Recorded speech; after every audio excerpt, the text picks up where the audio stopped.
తల్లిదండ్రులు కావాలని మీ కలను సాకారం చేసుకోండి. ఓఎస్ఎస్ ఫర్టిలిటీ వారి తక్కువ ధర సంతానోత్పత్తి చికిత్సతో అపాయింట్మెంట్స్ కొరకు కాల్ చేయండి 7825893604.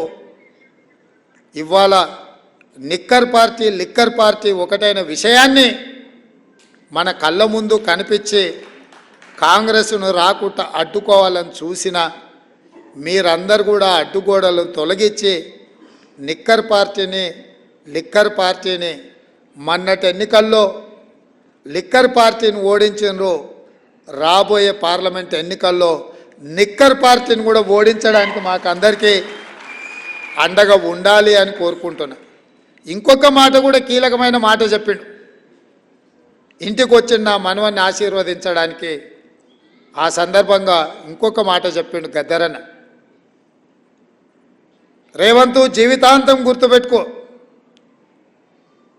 పొలిటీషియన్తో కొట్లాడడం సులువు, క్రిమినల్తో కొట్లాడడం అంతకంటే సులువు. కానీ క్రిమినల్ పొలిటీషియన్తో కొట్లాడడం అంత సులువు కాదు. నీ ఎదురుగున్నోడు క్రిమినల్ పొలిటీషియన్ అనుకుంటున్నావు, కాదు క్రిమినల్ అని చెప్పి కేసీఆర్ గురించి నాకు చెప్పడం జరిగింది. అందుకే ఆ క్రిమినల్ పొలిటీషియన్తో మేము కాదు మీరందరూ కలిసి వచ్చి తోడుగా ఉండి గద్దెని దించి ఈ ప్రభుత్వాన్ని ఏర్పాటు చేసినాం. ఇవాళ ఏ పని చెయ్యాలన్నా దాన్ని అడ్డుకోవాలన్న ఆలోచన తప్ప ప్రతిపక్ష పార్టీగా ప్రజలకు మేలు జరిగే సలహాలు సూచనలు ఇవ్వడం మానేసి శాపనార్థాలు పెట్టుకుంటూ తిరుగుతున్నారు. ఇట్లాంటి శాపనార్థాలకు కాంగ్రెస్ పార్టీ ఎప్పుడు భయపడదు.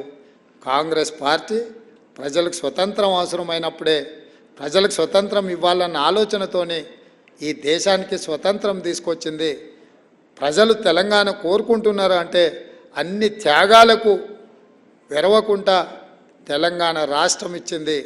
ప్రజలు ప్రజాస్వామిక పరిపాలన కోరుకుంటే ఎట్లాంటి ఒడిదుడుకులనైనా ఎదుర్కొని 5 కాదు 10 సంవత్సరాలు సుస్థిరమైన పరిపాలన అందించే బాధ్యత నాది, మా మిత్రుంది. కొంతమంది మాట్లాడుతున్నారు 3 నెలలు 6 నెలల కేసీఆర్ మళ్ళా ముఖ్యమంత్రి అవుతాడని.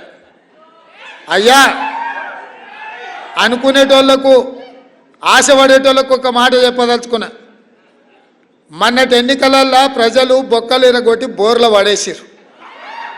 మీ బొక్కలే చక్కగా కాలేదు, ఏ రకంగా మళ్ళీ ఈ రాష్ట్రానికి ముఖ్యమంత్రి అవుతామని పగటి కాలాలుగా అంటారు. చేసి చూడండి ప్రయత్నం, తెలుస్తుంది మీకు ప్రజల యొక్క ఆగ్రహం. ఆనాడు నాదెండ్ల భాస్కరరావు గిట్లాంటి వేషాలు వేస్తే ఊర్లకు ఒక్కరిని కూడా రానియలే ప్రజలు.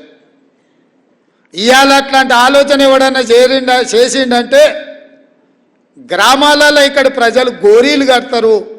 మళ్ళీ మీ గోరి మీరు కట్టించుకోవాలనుకుంటే బతుకుండగానే తెలంగాణ ప్రజలు మీకు గోరి కట్టాలనుకుంటే ఇట్లాంటి విపరీతమైన కోరికలు మీ మెదడులో వస్తాయి. అది మీ ఒంటికి ఇంటికి మంచిది కాదు. ప్రజలెన్నుకున్న ప్రభుత్వాన్ని ప్రజలకు మంచి పరిపాలన అందించడానికి ప్రతిపక్షంగా సలహాలు సూచనలు ఇవ్వండి. మా ప్రభుత్వం ఎప్పుడు ద్వారాలు తెరిసే ఉన్నాయి. చేతనైతే సలహాలు ఇవ్వండి, ప్రతిపక్ష పాత్ర పోషించండి తప్ప. అక్క కూడా ఇంతకుముందు అన్నది, ఏంది తమ్మి వాడు గని మాటలు మాట్లాడుతుంటే నువ్వేం అంటలేవని. నేను అక్కతో చెప్పిన, అక్క వాడిని అక్కసే వెళ్ళగక్కుతున్నాడు, మనకెందుకు, మనం కుర్చీలో కూర్చోవడమే వానికి వేసే శిక్ష. అందుకే అసెంబ్లీలో కూడా బయటకు పోనీయలేదు అక్క, ఆనే కూర్చోబెట్టిన. బిడ్డ నువ్వు చేసిన పాపాలని మేము చెప్తాం, వినడమే నీకు మేము వేసే శిక్ష అని చెప్పి అసెంబ్లీలో కూడా చెప్పినాం. సస్పెండ్ చేస్తామంటే వద్దని చెప్పిన. మా స్పీకర్ గారికి విజ్ఞప్తి చేసిన, స్పీకర్ సార్ ఎవరిని బయటకు తోలక వాళ్ళని అందరినీ కూర్చోబెట్టి తలుపులు మూయి వాళ్ళు చేసిన తప్పులని మా బట్టి గారు ఆర్థిక శాఖ నుంచి విద్యుత్ శాఖ నుంచి వైట్ పేపర్ పెట్టిండు. వాళ్ళు చేసిన పాపాలన్నీ మొత్తం లెక్కగట్టి చెప్తున్నాడు, వినాల్సిందే. ఆ పాపాలు చేసిన ఆ ఘోరాలు ప్రజలకు చెప్తున్నప్పుడు వాళ్ళు వినాల్సిందే అని చెప్పి